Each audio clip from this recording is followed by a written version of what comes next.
Bueno, mi nombre es Marta Holguín, nosotros pertenecemos al grupo de apoyo EDA Cali en Colombia. Somos un grupo relativamente pequeño, pero con muchos deseos de trabajar y muy unidos de la mano.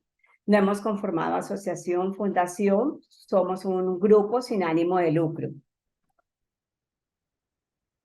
Y nos acompañan hoy dos fonoaudiólogas, Esperanza Sastoque Hernández.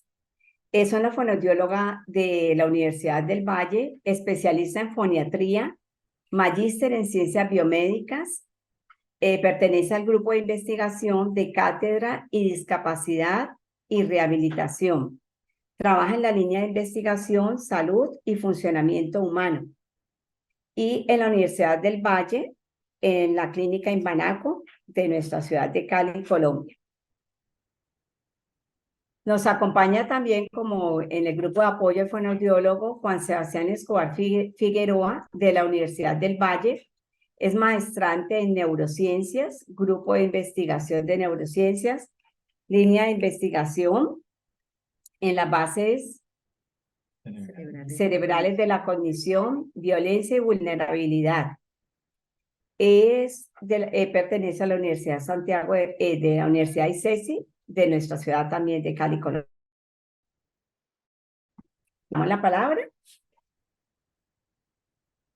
Bienvenida, Esperanza. Muchas gracias por acompañarnos en la tarde. Tienes que cerrar el micrófono. Buenas tardes. Está haciendo retorno. Apaga acá. ¿Ya? ¿Listo? Sí. Ahora sí.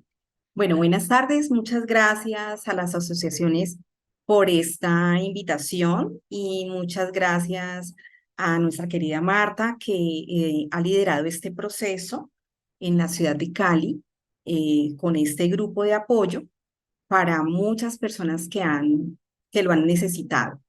Vamos a presentar a continuación el contenido de lo que hemos preparado para ustedes. Vamos a dar un contexto general de la concepción integral del habla. Luego vamos a revisar las manifestaciones de ELA en la comunicación y el proceso de ingestión de alimentos, retomando algunos elementos que se nombraron en las conferencias del día de ayer, teniendo en cuenta que algunas personas que se están conectando hoy no lograron estar en esa sesión de ayer.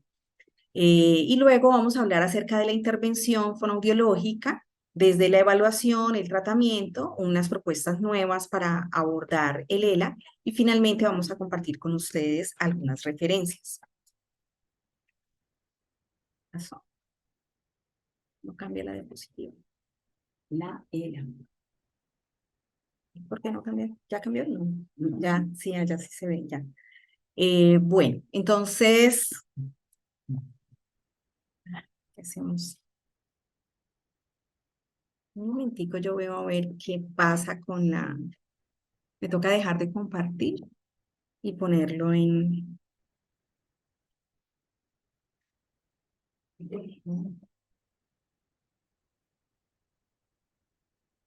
Aquí en lectura.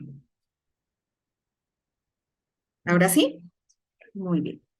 Bueno, esta es, digamos, un esquema general en el que vamos a tener en cuenta todos los elementos que entran en juego, tanto para el habla como para el proceso de ingestión de alimentos. De pronto acá en la Universidad del Valle no nos quedamos solamente con el nombre de deglución, sino que hablamos de todo el proceso de ingestión de alimentos y que comparte tanto estructuras como algunos de los procesos con el área de habla. Solamente voy a nombrar algunos de estos aspectos. Consideramos que en la producción del habla entran en juego un nivel de comando donde está todo lo relacionado con lo que ocurre en el sistema nervioso central, en el sistema nervioso periférico, con todos los pares craneales que se involucran en el proceso de producción del habla y en el sistema neurovegetativo.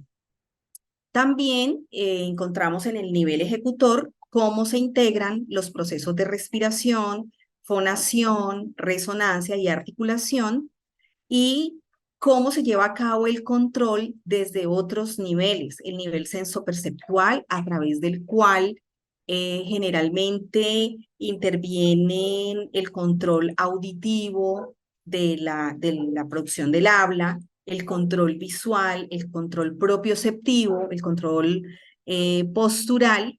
Hay un control también a nivel endocrinológico que interviene en algunos aspectos de la comunicación y finalmente un nivel emocional que tiene todo que ver con el proceso de la producción del habla y que se altera generalmente en los casos de las personas que tienen esclerosis lateral amiotrófica. Hay un resultado final, que son los aspectos segmentales y suprasegmentales del habla y unas características fonatorias, que es lo que vemos como tangible o escuchamos como tangible en la comunicación.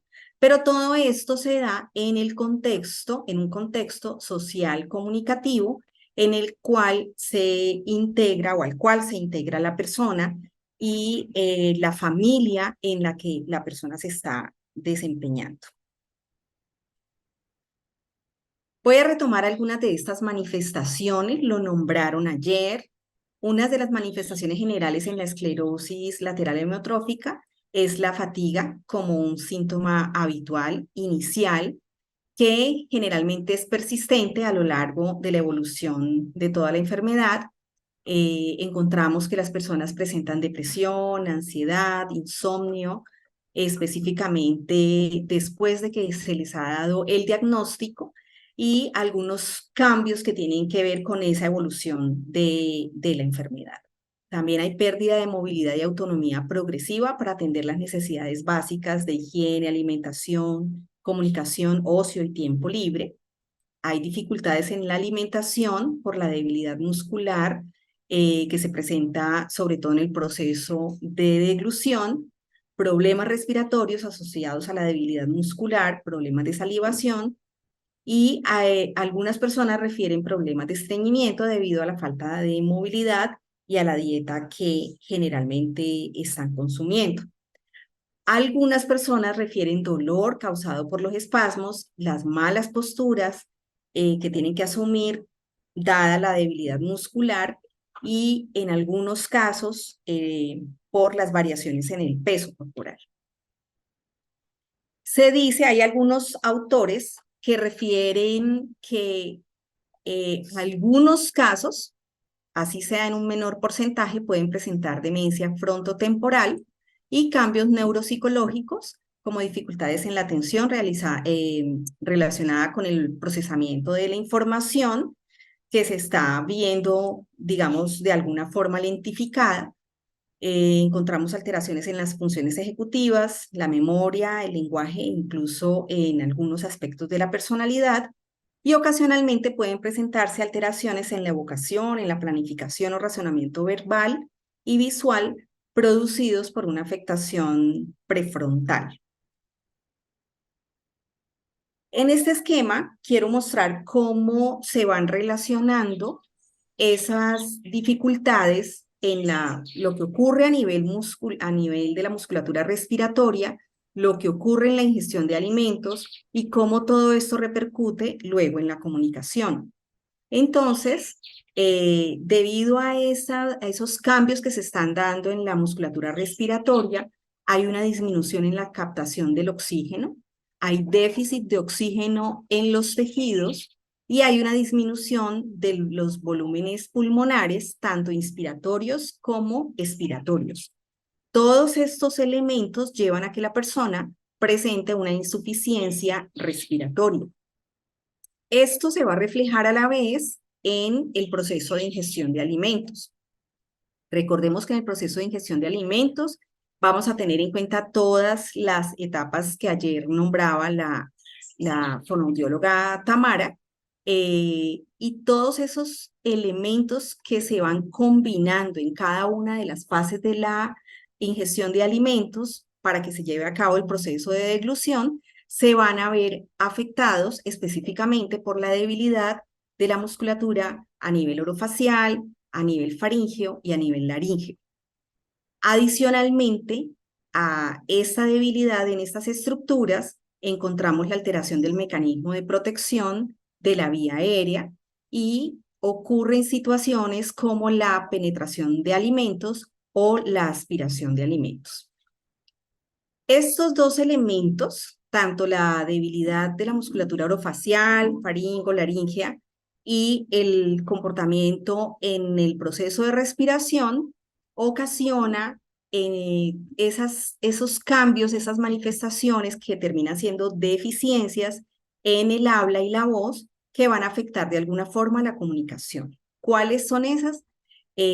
Vamos a encontrar de acuerdo al tipo de esclerosis, al comportamiento que tenga la esclerosis, disfonías de comportamiento vocal, generalmente de comportamiento vocal y fonatorio hipotónicos. Solo en algunos casos que se presentan, digamos, algo de espasticidad, esos comportamientos van a ser distintos. En términos generales, en el 80% de las personas vamos a encontrar la presencia de disartria, como un síntoma inclusive previo al proceso de disfagia, ¿sí? Empiezan a presentar primero esas dificultades en el proceso de articulación generadas por el componente neurológico y digamos que son manifestaciones más tempranas que inclusive la misma disfagia. Hay variaciones en la articulación, hay variación en la inteligibilidad del habla, eh, en algunos casos, como lo decía ahora, se podía presentar la complicación derivada de la espasticidad y generalmente cuando avanza la disartria, digamos a unos procesos mucho más donde se observa un mayor deterioro, las personas pueden llegar inclusive a presentar anartria, es decir, no hay ya un proceso de articulación en esos casos. En otros se ve involucrada la comunicación gestual, entonces las personas ya no pueden acompañar toda la parte de comunicación con sus gestos que van acorde con lo que quieren comunicar. Todo lo anterior va a llevar al aislamiento social y por ende a la reducción en la calidad de vida de las personas. Estas son manifestaciones también en la comunicación y los procesos de ingestión de alimentos. Todas esas dificultades que nombrábamos ahora en la respiración y en la deglución hacen que se presente la tos, la cialorrea, el incremento de la neumonía aspirativa. eh, Va a haber una dificultad progresiva tanto en la movilización como en la comunicación, en la alimentación, debilitamiento de las extremidades, afectación de los músculos esqueléticos, de control voluntario, excepto en la musculatura ocular, en la esfinteriana y en la musculatura cardíaca. En los casos de compromiso vulvar vamos a encontrar deficiencias en la musculatura orofaringea y orofacial y deficiencias en las funciones de habla, voz, deglución.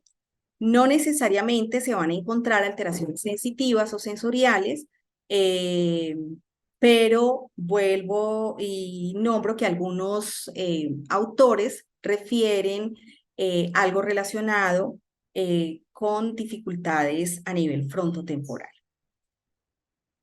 Entonces vamos directamente a hablar del componente de la intervención fonoaudiológica en las personas con ELA y voy a hacer referencia primero a los procesos de evaluación de habla y voz. En la literatura, algunos autores, este es un estudio que se hizo en una universidad en Colombia y revisaron, digamos, plantean una guía de práctica clínica a partir de la investigación de esa práctica basada en la evidencia. Entonces, identificaron que habían unas técnicas de evaluación para la disartria que incluyen tanto escalas cuantitativas como cualitativas. Esas escalas que incluyeron evaluación anatómica y neurológica, evaluación perceptual, la evaluación de diadococinesias, la evaluación de la velocidad y el ritmo del habla la evaluación acústica, pues ellos describen cuáles de esas escalas tienden a ser o son estudios cuantitativos y cuáles cualitativos. Entonces, la guía que se propone la hacen a partir de esa investigación de medicina basada en la evidencia. En la evaluación vamos a tener, digamos, muchos aspectos para tener en cuenta. Inicialmente tenemos estos 4 aspectos que vamos a considerar en la evaluación, que son el soporte postural.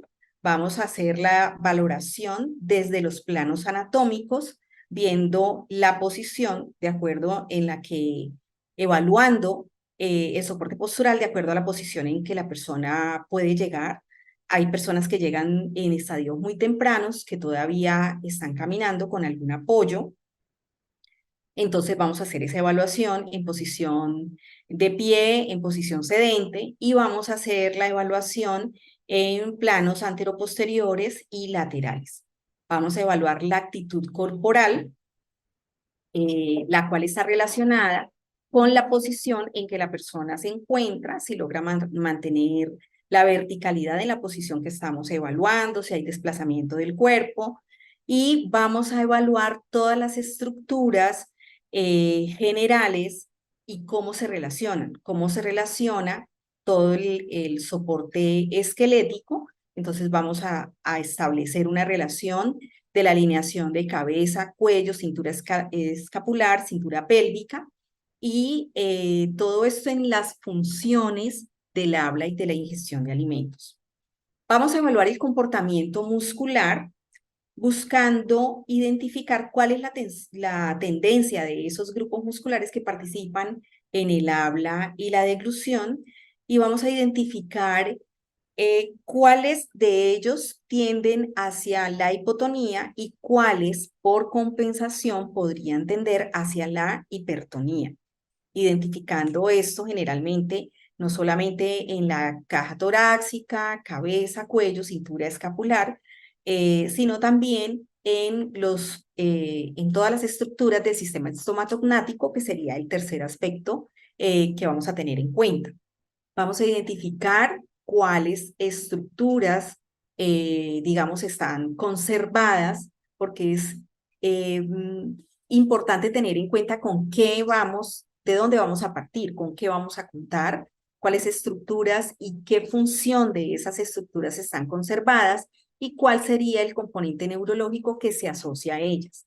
Entonces, allí vamos a evaluar la musculatura orofacial, todos los órganos fonoarticuladores, eh, y logrando identificar cómo participan en el proceso tanto las estructuras pasivas como las activas de este sistema estomatognático. También es importante establecer con qué ayudas técnicas llegan las personas a la consulta. Entonces vamos a identificar si utilizan bastón, si están utilizando sillas de ruedas. Hoy en día ya muchos de los casos de pacientes con ELA están utilizando tecnología de asistencia como los celulares, las tabletas para la comunicación. Algunos cuentan con tableros de comunicación que ya han organizado de una forma, digamos, desde sus casas, pueden haber organizado tableros de comunicación y todos aquellos elementos que puedan apoyar la funcionalidad de estas personas. En el comportamiento vocal, aquí vamos a identificar en esta diapositiva tenemos 2 elementos grandes, el comportamiento vocal y el comportamiento fonatorio. En el comportamiento vocal vamos a tener en cuenta las características acústico-perceptuales de la voz, y las podemos evaluar tanto de forma perceptual como a través de análisis acústico. Solamente voy a nombrar así 2 escalas de evaluación perceptual que se utilizan en la evaluación de voz, que podemos utilizar con las personas con ELA, que son la Herbaz y la Rasat. Vamos a evaluar la habilidad fonatoria identificando el tiempo máximo de fonación, que nos va a dar cuenta de cómo se lleva a cabo la eficiencia del cierre glótico, ¿sí? Y generalmente, cuando hay un comportamiento hipotónico a nivel laríngeo, los pliegues vocales hacen cierres incompletos y van a producir unas características específicas de la voz, como voces sopladas y con escape de aire, con aumento de la frecuencia fundamental, y esto va a dar cuenta de, estas pruebas van a dar cuenta de cómo está esa estructura. También vamos a identificar en la habilidad fonatoria las funciones laríngeas de tos, risa, carraspeo, función de esfínter durante la deglución y el movimiento de báscula laríngea. En el comportamiento fonatorio, que es todo lo que acompaña ese funcionamiento de la laringe, vamos a evaluar la función respiratoria con todos estos elementos que encontramos allí. Importante identificar la resonancia. Uno de los aspectos que se altera en la resonancia es la función del esfínter velofaríngeo, porque se disminuye mucho su movilidad y generalmente hay escape de aire que le da ciertas características de hipernasalidad a la fonación. Y luego evaluaríamos en la articulación, precisión articulatoria, las diadococinesias, que son los movimientos, el número de movimientos que se pueden realizar en un determinado tiempo, y las características del habla, ritmo, prosodia y fluidez. Este cuadro es para mostrar que estas características que son perceptuales, como tono, timbre, sonoridad, lo podemos evaluar a través de la evaluación clínica perceptual, y las características acústicas como frecuencia, intensidad, las podemos evaluar a través de análisis acústico de la voz, con muchos de los programas que ya inclusive, algunos de ellos son gratuitos y que podemos utilizar en este caso también para la evaluación.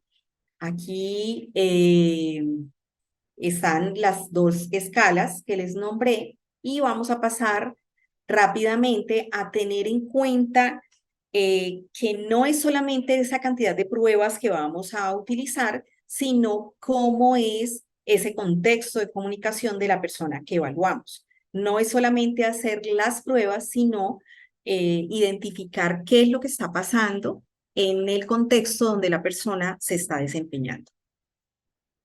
Y la intervención, ya el tratamiento, vamos a tener en cuenta desde qué enfoque nos vamos a parar. Generalmente tenemos que tener una perspectiva integral, un enfoque ecléctico, que suma muchas de las estrategias que nosotros podemos tener desde la intervención, pero que las vamos a seleccionar de acuerdo a lo que requiera cada persona, porque no vamos a encontrar personas iguales, sino personas y familias en contextos distintos que van a ser muy particular ya la atención de cada uno de ellos. Como objetivo general, en fonoaudiología, vamos a buscar conservar las funciones comunicativas y de ingestión de alimentos el mayor tiempo posible para preservar la autonomía de la persona con ELA, con el fin de mantener una adecuada calidad de vida. Y definitivamente vamos a hacer un trabajo en equipo, no solamente con los profesionales de base que atienden a la persona, sino con los profesionales de apoyo, con la familia y los cuidadores. Esta diapositiva muestra en términos generales cuáles serían esos objetivos específicos de la intervención: mantener una comunicación funcional con el entorno, evitando el aislamiento, preservar las funciones orofaciales el mayor tiempo posible, brindar estrategias de comunicación aumentativa y alternativa para las etapas finales de la enfermedad o cuando ya está muy avanzada, buscar la máxima autonomía y funcionalidad de las personas en su vida diaria y asesorar a la familia y a los cuidadores en el proceso de atención de estas personas. En términos generales, vamos a hacer educación a la familia, al paciente, a la familia y al cuidador. Vamos a hacer una intervención directa, específica, un manejo del contexto y unos apoyos técnicos y tecnológicos específicamente para la comunicación. Y aquí tenemos en términos generales los elementos que, así como los evaluamos, tendríamos que tener en cuenta en las áreas de intervención directa. Tendríamos que trabajar la postura, el equilibrio tónico muscular. Generalmente nos dicen que vamos a trabajar relajación, ¿sí? No es el término relajación como tal, sino que yo puedo aplicar las técnicas que requiera la persona para establecer ese equilibrio tónico-muscular para un determinado trabajo. Vamos a manejar todos los elementos de la respiración, hacer un control somatosensorial, que es bien importante, trabajando la sensibilidad orofacial no solamente a nivel táctil, sino propioceptivo. Vamos a trabajar la sensibilidad para texturas a nivel de deglución de las consistencias alimenticias y vamos a trabajar también, por ejemplo, los sabores que se orienta más ese trabajo cuando se piensa en deglución, pero siempre tenemos que pensar en que nosotros no separamos ese trabajo, sino que al contrario, integramos todo lo que ayer la doctora Tamara nos decía para tener en cuenta a este trabajo que hacemos también desde el área de habla. Trabajamos la función vocal buscando que mantener una función del esfínter glótico para la deglución y para la fonación, el comportamiento fonatorio trabajando los elementos de resonancia y en el habla la función de las estructuras de órganos fonoarticuladores, la articulación, aspectos suprasegmentales del habla, donde nos concentramos mucho y allí hay unos elementos que Sebastián nos va a comentar ahora que son bien importantes. Te puedes proyectar aquí y yo me conecto desde acá. Dale. Bueno, buenas tardes. Buenas tardes.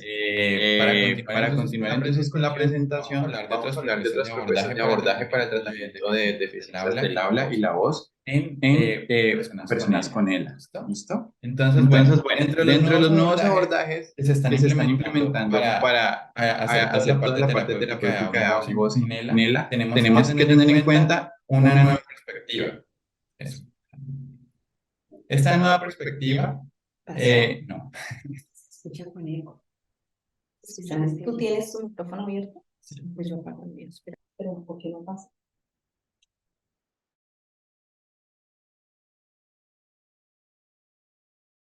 Entonces, un momento que tenemos un pequeño problema técnico, pero ya solucionamos.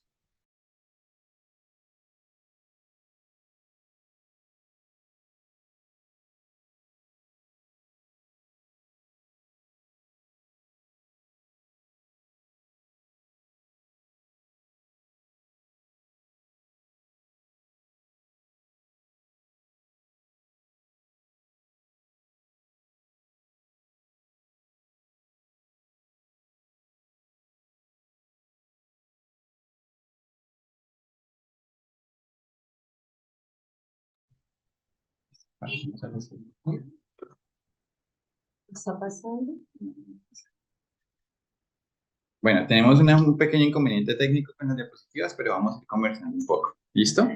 Entonces, bueno, dentro de los nuevos abordajes que tenemos que tener en cuenta para enfocarnos como en un tratamiento un poco más ecléctico, como lo decía ahorita Esperanza, y tener en cuenta múltiples factores que interfieren sobre la manifestación patológica del ELA, hay un determinante nuevo, que es la cognición social. ¿Por qué la cognición social? Porque la cognición social es algo que se ha venido estudiando a lo largo de esta última década, en donde vemos que el paciente con ELA presenta unas alteraciones a nivel de la empatía, la desinhibición, la teoría de la mente y la parte emocional. ¿Listo? ¿Qué tiene que ver esto con el habla y con el habla y con la voz? Que finalmente son procesos que modulan toda la manifestación de la comunicación. Entonces tenemos en cuenta que en los últimos años se han desarrollado nuevas escalas para medir todos estos factores que interfieren sobre los procesos comunicativos de las personas con ELA. Una de estas nuevas escalas es la escala ECAS, que es el Edinburgh Cognitive and Behavioral Ease Stream.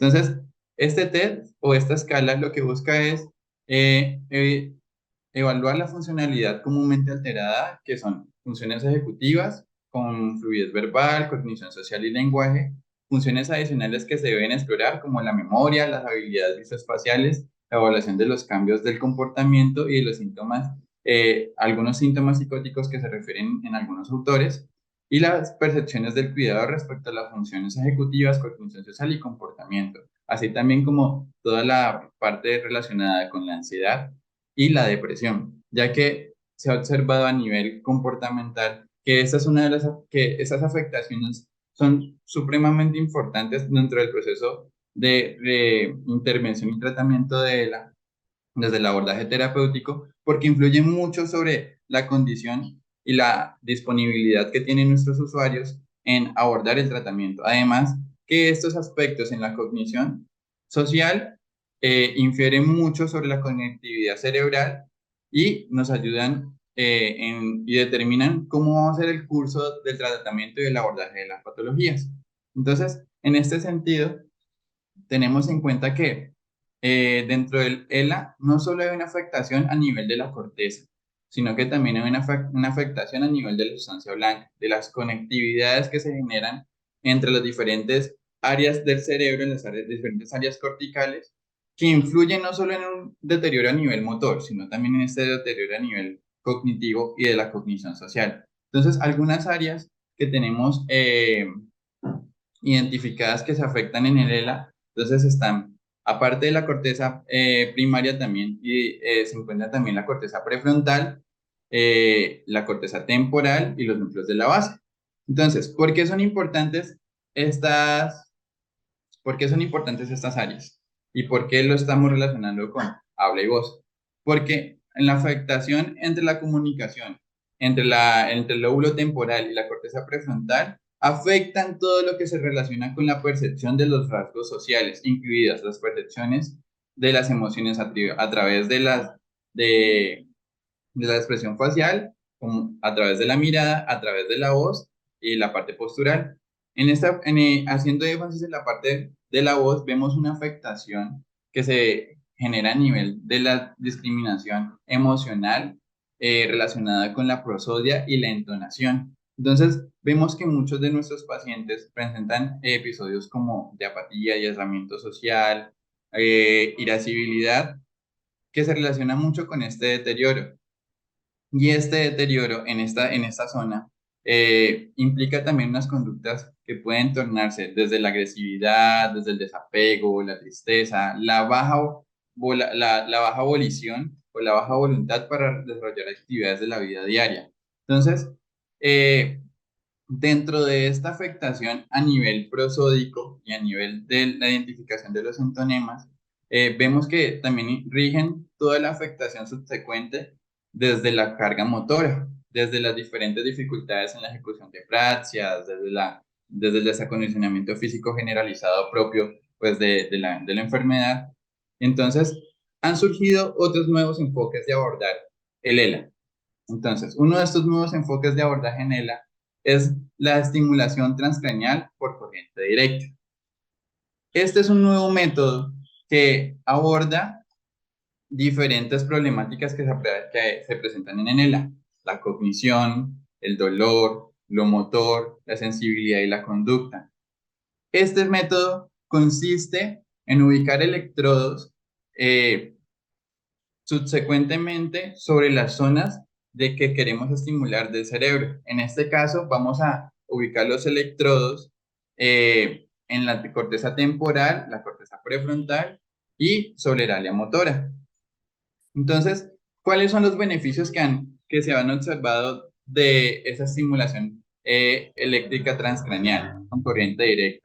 Se ha observado que los pacientes que han estado sometidos a este tratamiento han mejorado la conectividad a través de la sustancia gris, de la sustancia gris con la conectividad a través de los fascículos, con las diferentes áreas, generando nueva neuroplasticidad, generando otras formas de conectividad que ayudan a subsanar las conexiones deficientes que se producen por la neurodegeneración en esta patología, activando la producción de neurotransmisores como el N-metildiaspartato y el GABA, que son neurotransmisores que se encargan de la activación neuromuscular.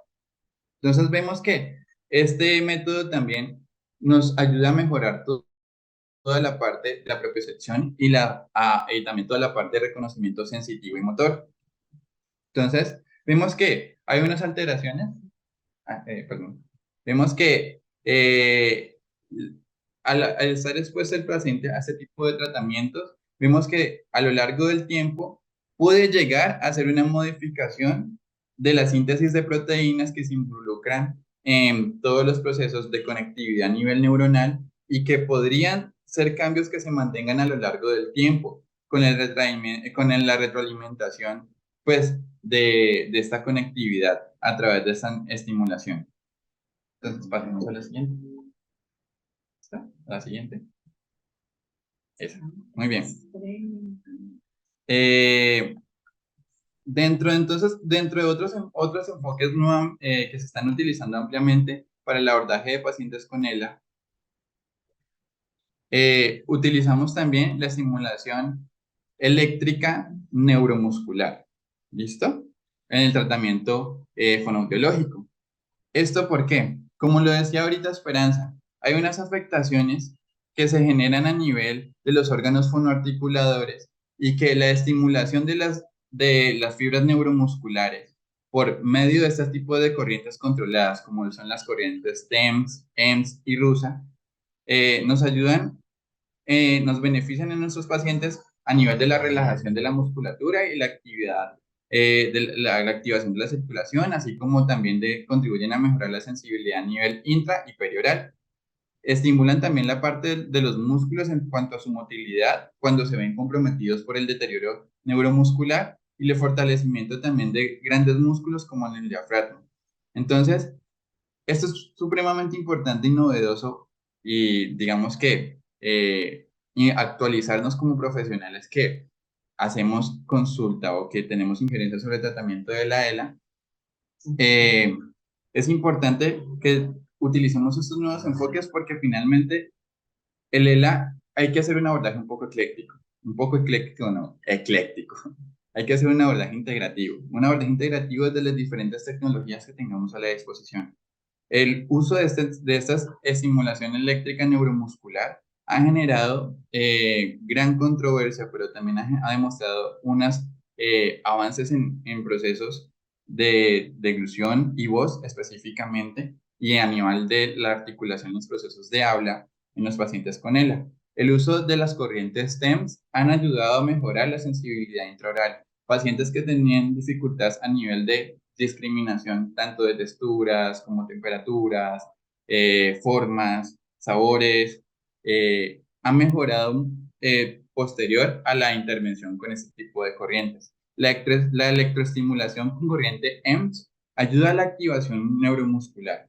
Entonces, esta activación con corriente EMS nos ha ayudado también y la hemos puesto en práctica con ejercicios funcionales, ejercicios en este caso de la fonación y la ingesta de alimentos, ejercicios donde el paciente está siendo estimulado con este tipo de corrientes y realizan actividades de fonación o de deglución con diferentes texturas o se ayuda el proceso de rehabilitación con otras técnicas relacionadas pues con la estimulación funcional. Otro tipo de corriente que estamos utilizando para segmentos musculares mucho más grandes y en la afectación que se genera en la respiración es el tipo de corriente rusa. Este tipo de corriente nos ayuda a la estimulación de músculos que tienen que ver con la respiración, como el diafragma, que se ven supremamente afectados por hipotonía en este músculo y que se relaciona con disfunciones en la respiración. Pasamos a la siguiente. Entonces quiero mostrarles algunos de los posicionamientos que se están relacionando, que están utilizando para el abordaje de nuestros pacientes con ELA. Entonces vemos que las frecuencias que generalmente se utilizan para la neuroestimulación muscular son frecuencias entre los 80 Hz a 700 microsegundos por pulso, con una intensidad que varía entre los 0 y los 25 miliamperios y que generalmente se están utilizando con procesos de biofeedback, como en la imagen que vemos en la mitad, que es donde vemos que el paciente está siendo estimulado y paralelamente hay una retroalimentación visual del ejercicio fonatorio o deglutorio que esté realizando el paciente. Esta retroalimentación por medio del biofeedback es supremamente importante para que el usuario también se motive y trabajemos también toda esta parte de la cognición social, la emocionalidad, al ver que el paciente está teniendo esta retroalimentación desde su propio funcionamiento. ¿Listo? Vemos también otro tipo de posicionamientos a nivel de los músculos orofaciales que nos permiten también trabajar toda la parte que tiene que ver con la articulación, la proyección vocal. ¿Listo? Pasemos. Listo. Bueno, estos son los últimos, unos tipos de posicionamiento. Pasemos. La siguiente. Y puntualizar un poco aquí, un minutico en esta diapositiva, y es que también la estimulación se puede hacer a nivel intraoral y es supremamente importante para el fortalecimiento de los procesos del habla y la deglución.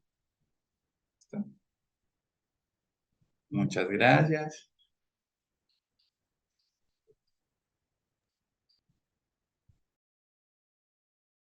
Muchas gracias, Sebastián y Esperanza, por acompañarnos el día de hoy. Ha sido muy valioso su aporte. Tenemos algunas preguntas, un tiempo para escucharnos, para compartir.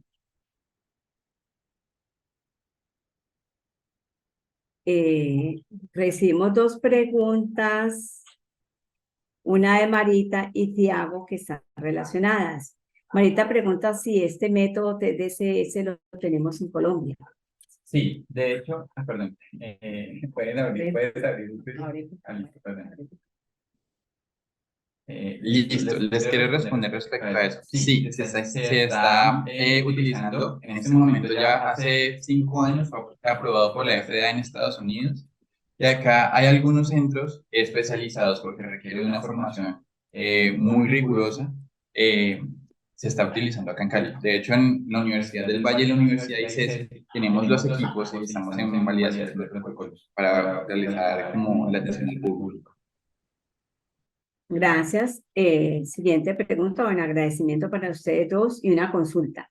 Pregunta Thiago Ferreira. Yo trabajo con neuromodulación no invasiva en Brasil, pero no con la población en ELA. En cuenta de las bajas evidencias todavía. Su grupo tiene resultados positivos con esta técnica para habla de deglución en ELA. ¿En qué momento está haciendo la indicación de esta técnica? ¿Y cuál es el promedio de sesiones de tratamiento? Bueno, digamos que teniendo en cuenta que las particularidades neuroconductuales de cada individuo juegan un papel importante dentro de los procesos de rehabilitación, estamos trabajando como protocolos iniciales de pacientes que están en estadios inicial de la enfermedad y que tienen síntomas leves. Estamos validando como todo ese proceso en este momento. Había otra parte de la pregunta que se me está escapando. ¿Se me escapa? Sí, pregunta. Perdón, que no conozco la electromiografía. No. ¿Ya la tienes? Nosotros no la utilizamos acá en Brasil por algunos motivos, incluso la fatiga. ¿Qué piensas? Ok, ya. Y la duración de la sesión. Listo. Ya. Entonces, hemos estado también revisando también estos protocolos, que igual esa es una estimulación pasiva en algunos casos con pacientes que ya están en un estadio muy avanzado y que pueden generar fatiga, utilizándola a nivel funcional. Y los protocolos de abordaje van desde los 20 minutos hasta los 40 minutos de sesión con electroestimulación. ¿Listo? Si vamos a utilizar el protocolo en combinación con la estimulación funcional, vamos a tratar de hacerlo con ejercicios de bajo impacto, pero sí se ha visto un excelente resultado, y más en procesos relacionados con la fonación y la deglución. Siguiente pregunta de Mónica Velasco. Gracias, Mónica. ¿El uso de estas corrientes en pacientes que ya han llegado a la afonía podrían ayudar a recuperar la voz?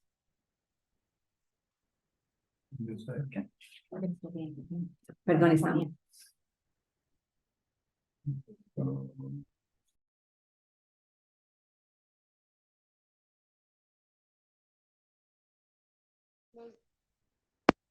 Silencio.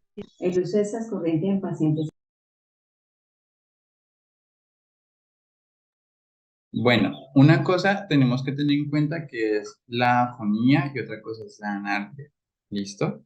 Entonces, en anartria ya hay una dificultad motora franca de la producción de sonidos. Y digamos que ese ya es el último estadio de neurodegeneración, en donde realmente es un poco más complejo ver resultados factibles. ¿Listo? En procesos de disfonías iniciales, en estadios iniciales o intermedios de la enfermedad, sí se puede ver algún tipo de recuperación. Estuve también revisando que bueno, los riesgos, me hablan un poco de los riesgos de mayor lesión en la fibra. Precisamente es importante tener en cuenta que para la aplicación de este tipo de técnicas de abordaje terapéutico, como lo decía, hay unas programaciones específicas en cuanto a las corrientes que se apliquen, ¿listo? Y también teniendo en cuenta que hay que hacer una caracterización supremamente rigurosa e integral de cómo están nuestros pacientes. Es importante acompañarse de electromiografía laringea, hacer estudios de tractografía, hacer estudios de resonancia. Digamos que eso es un método que, aunque ya está probado y se está trabajando hace mucho tiempo, en Colombia apenas estamos como validando e implementando.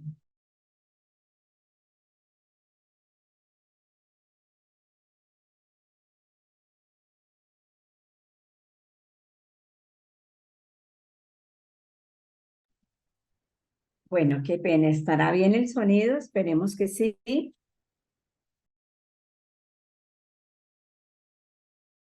Bueno. ¿El uso de corrientes leves de energía tiene alguna contraindicación en pacientes con cierto tipo de cardiopatías, válvulas y o marcapasos? Exactamente. Hay unas contraindicaciones que hay que tener en cuenta. En el uso de elementos como los marcapasos es una contraindicación clara. Las enfermedades metabólicas, cardiovasculares, algunos tipos de ACA también tienen contraindicación. ¿Listo? Como les decía ahorita, por eso es importante hacer como una caracterización integral del estado de salud de nuestros usuarios antes de implementar este tipo de métodos.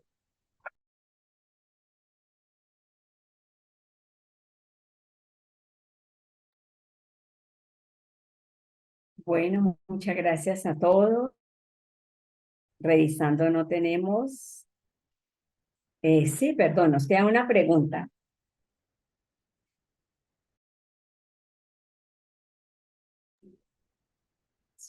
Una pregunta, a ver, confirmamos de Marita. Marita nos pregunta, ¿has visto Puedo algún preguntarla caso de directamente paciente si con ELA que haya prefieres. perdido la voz por completo y que con tratamiento la haya recuperado?